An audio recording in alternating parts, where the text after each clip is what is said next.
Every day there is some new horror. I stayed in the reef to further observe those hive-enraptured cabal. They did not rest, simply spent hours kneeling before the structure.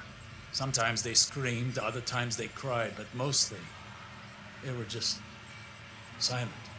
They left come morning, wandering out to the fringes of the shore. I decided to examine the structure more closely. But I'm certain I heard something calling to me, beckoning. Sagira convinced me not to perform any further investigation for the time being. It's dark out here. I sometimes forget how isolating deep space is. I'm on my way back to Earth, but it will be at least one more day. I wonder how Saint is doing in my absence. I worry about him. About how well he's adjusting.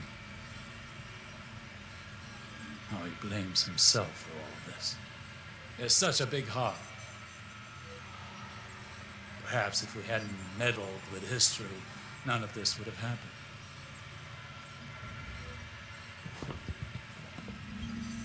Sagira initiated a long-range scan as we were entering Earth's orbit, looking for signs of that same hive structure we discovered at the reef. Call it intuition. There are more of them on the moon. I went to speak to Eris to seek her counsel as an expert on the hive's witchcraft, but I could not find her. Perhaps you know where she is?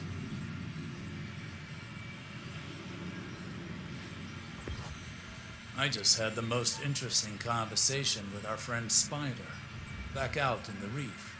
Not only did he already know about these hive structures, but he's found others on the tangled shore that my scanners missed. He claims some of his agents have gone missing, and there are rumors of disappearances among the houseless fallen as well. Sagira patched into local Cabal communications.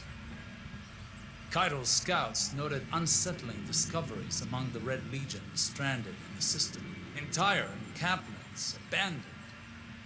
Evidence of internal conflict. Mass graves. Whatever is going on with these hive towers, we need an answer. I'm going to Saturn. I may have a way to find it within the derelict hulk of Oryx's dreadnought. Tell Saint he's missed. It was a success. I was able to reverse engineer the hive's organic communication systems within the dreadnought. I directly interfaced with their network of collective consciousness. The things I learned, Zavala. The things I learned. The hive is fractured, shattered, turned on itself. The Black Fleet intends to punish Savathun for interfering with its efforts to communicate with us. No one knows where the Witch Queen is, not even her own court. And now Sivu Arath is using this opportunity to consolidate her power.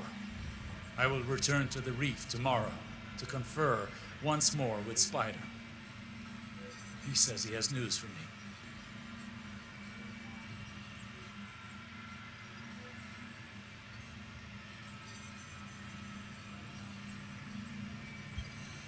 As distasteful as Spider may be, his information network is vast and surprisingly well researched.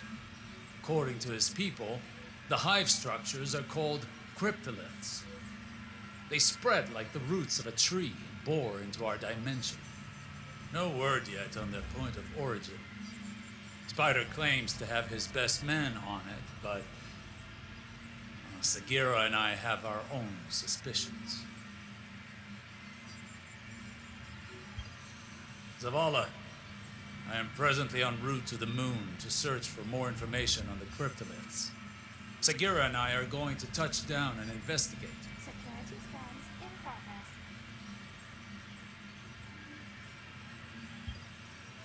To all corners of the system.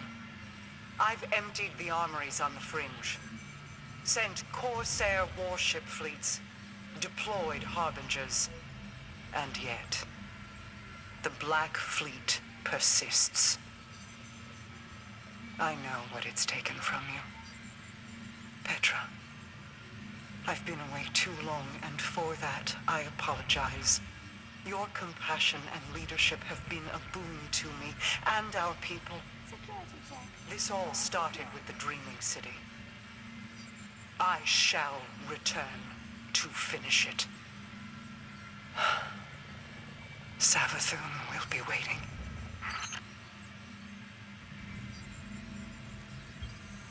If anyone is listening, Sagira is. She sacrificed herself to save me. From them. From the High. I'm tracking the creature responsible for Sagira's death. I will find it. I will end it. Zavala, I need you to send the young wolf to the following coordinates. I won't wait.